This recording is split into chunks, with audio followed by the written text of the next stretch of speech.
In the heart of a bustling Yoruba village, surrounded by the rhythm of drums and the warmth of community, lived Baba Femi.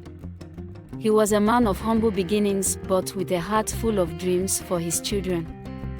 Baba Femi's hands were rough from years of hard work, but his eyes sparkled with hope and love every time he looked at his children. Baba Femi had 3 children, Ayo, Kola, and Ife. His wife had passed away when Ife was just a baby, leaving Baba Femi to raise them alone. Despite the challenges, he was determined to give them the best life possible. He worked from dawn till dusk, toiling in the fields, and doing odd jobs in the village to ensure his children could go to school. Ayo, the eldest, was a bright and ambitious boy. He excelled in his studies and dreamed of becoming a doctor. Baba Femi would often stay up late at night, helping Ayo with his homework, even though he himself could barely read. Ayo, he would say, education is the key to a better future. You must work hard and never give up. Kola, the middle child, was kind-hearted and loved helping others. He was always by his father's side, helping with chores and looking after Ife. He dreamed of becoming a teacher and making a difference in the lives of other children. Baba Femi saw the kindness in his eyes and knew he would one day touch many lives.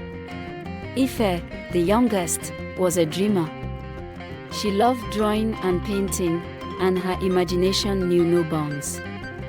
Baba Femi encouraged her creativity, often giving her small pieces of paper and charcoal to draw.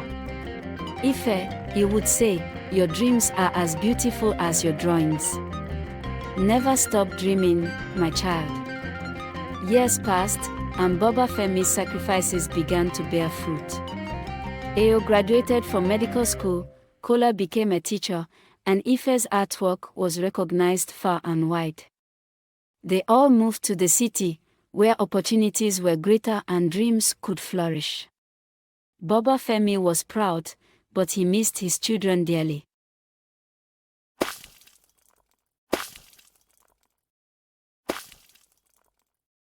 In the city, Ayo became a successful doctor. He was busy with his patients and his new life. He rarely called home and seldom visited. Kola's life as a teacher was fulfilling but hectic. He too found himself caught up in the hustle and bustle of city life. Ife's art took her to different places, and she was often traveling for exhibitions and shows. Baba Femi's house, once filled with the laughter and chatter of his children, grew silent. The walls echoed with memories of the past, and the once vibrant home became a place of solitude. Baba Femi's health began to decline, and he found it difficult to walk as he once did. He waited for his children, hoping they would come and visit, but days turned into months, and months into years. One day, as Baba Femi sat under the ancient baobab tree in front of his house, he saw a group of children playing. Their laughter reminded him of his own children. He smiled, but his heart was heavy with loneliness. The villagers, who respected Baba Femi, often visited him, bringing food and checking on his well-being. They would say, Baba Femi, your children have made you proud. They have achieved great things. Baba Femi would nod and smile, but inside, he felt a deep pain. He had given everything for his children, but now, in his old age, he felt forgotten. One evening, as the sun set, casting a golden glow over the village, Baba Femi sat quietly, reflecting on his life. He whispered to himself, I have given them all the love I had. I only wish they would remember the old man who loved them more than life itself. News of Baba Femi's declining health finally reached his children. Ayo, Kola, and Ife were filled with guilt and remorse. They realized how much they had taken their father for granted. They rushed back to the village, their hearts heavy with regret. When they arrived, they found Baba Femi sitting under the baobab tree, his eyes closed, a peaceful smile on his face. He was frail, but his spirit was strong. Ao knelt beside him, tears streaming down his face. "Baba, I'm so sorry. We have neglected you.